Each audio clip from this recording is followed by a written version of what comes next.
That morning, the sky over Dubai was painted in a pure, crystal-clear blue.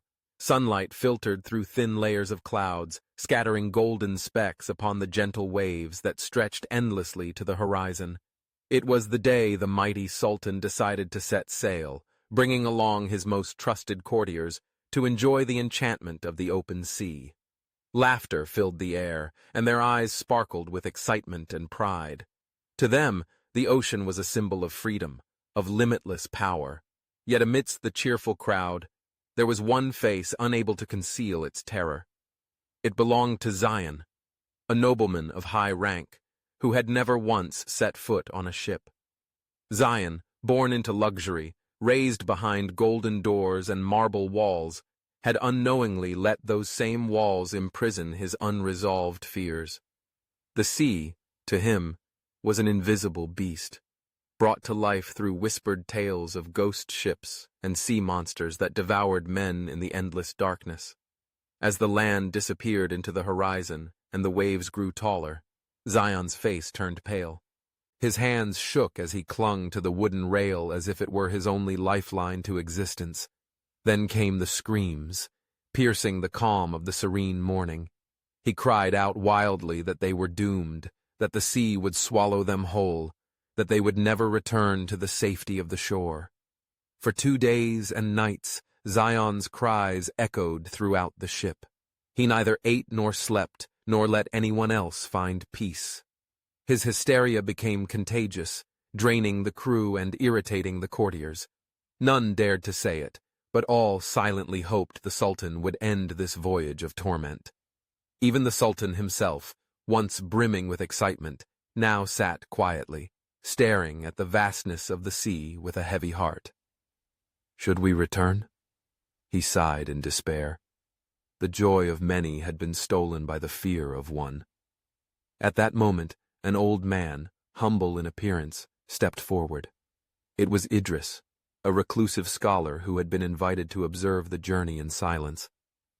"Your Majesty," he bowed gently, his voice as calm as the sea breeze, "if you allow me to act in my own way, without interference or questions, I promise to end this misery." The Sultan looked at him, a flicker of hope in his weary eyes. "Do it, Idris. If you succeed, I shall grant you anything you desire." Idris nodded. He walked to the deck, where Zion was still consumed by madness, and signaled to the sailors, "Throw him into the sea." The entire crew froze in disbelief. Their eyes widened in shock. Throw a nobleman into the sea? Was this some kind of joke? But Idris, with unwavering calmness, repeated, "It is the Sultan's command. Trust me." An agonizing silence settled over the deck. Reluctantly, the sailors approached, seized the shrieking Zion, and hurled him into the cold, dark waters. The sea swallowed him like it would a raindrop in the vast ocean. Silence. Then Zion surfaced, flailing, coughing, screaming louder than before. He sank again. His eyes, no longer filled with imagined fear, reflected raw, primal horror. He fought the water, gasping for air, his panic stripped down to pure survival instinct. After what felt like an eternity, Idris gestured. "Pull him up." They dragged Zion onto the deck, soaked, trembling, breathless.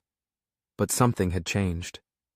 The man who once shrieked at the gentle sway of the ship now lay silently, clinging to the deck as though it were his savior.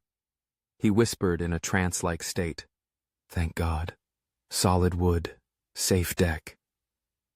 From that moment on, Zion uttered no more complaints or cries of terror. He ate, slept, and even smiled, gazing at the sea as though discovering a new world. The ship still rocked, the ocean remained vast and untamed, but within Zion the storm had passed. He had touched the edge of his fear and realized the ship was never his enemy, but his protector. The journey continued in peace, filled with laughter beneath the golden sun. When they finally returned to port, the Sultan sought out Idris, his eyes filled with awe and curiosity. "Idris," he asked, How did you know that by throwing him into the sea he would find peace? Your method was harsh. Idris smiled, a smile tinged with both pride and quiet sorrow. Because, Your Majesty, I once did the same with my own heart. He gazed far into the horizon, where the sea and sky became one. Long ago, I loved my wife more than life itself, but my fear of losing her suffocated me. I smothered her with questions, doubts, and endless anxieties. I believed that if I held on to her tightly, she would never leave me, but it was that very fear that drove her away. That emptiness, that silence. It was the deep sea I was thrown into alone. And in that loneliness, I realized the true value of her presence. When I finally let go of my fear, she returned to me, but I was no longer the man I had been. He turned back to the Sultan, his eyes gentle yet sharp as a blade. Some fears can only be understood when faced head-on.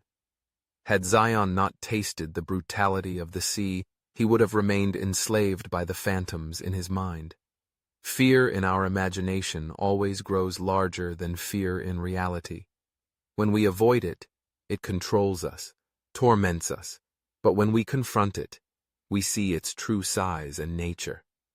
Like Zion, who only appreciated the safety of the ship after feeling the merciless grip of the sea, we too learn to value stability only after tasting instability.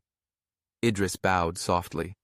Sometimes, life throws us into the deep not to drown us, but to teach us how to swim, to remind us of a strength within ourselves that we never knew existed. The sea breeze whispered through the sails, carrying with it the ancient, eternal secrets of the ocean.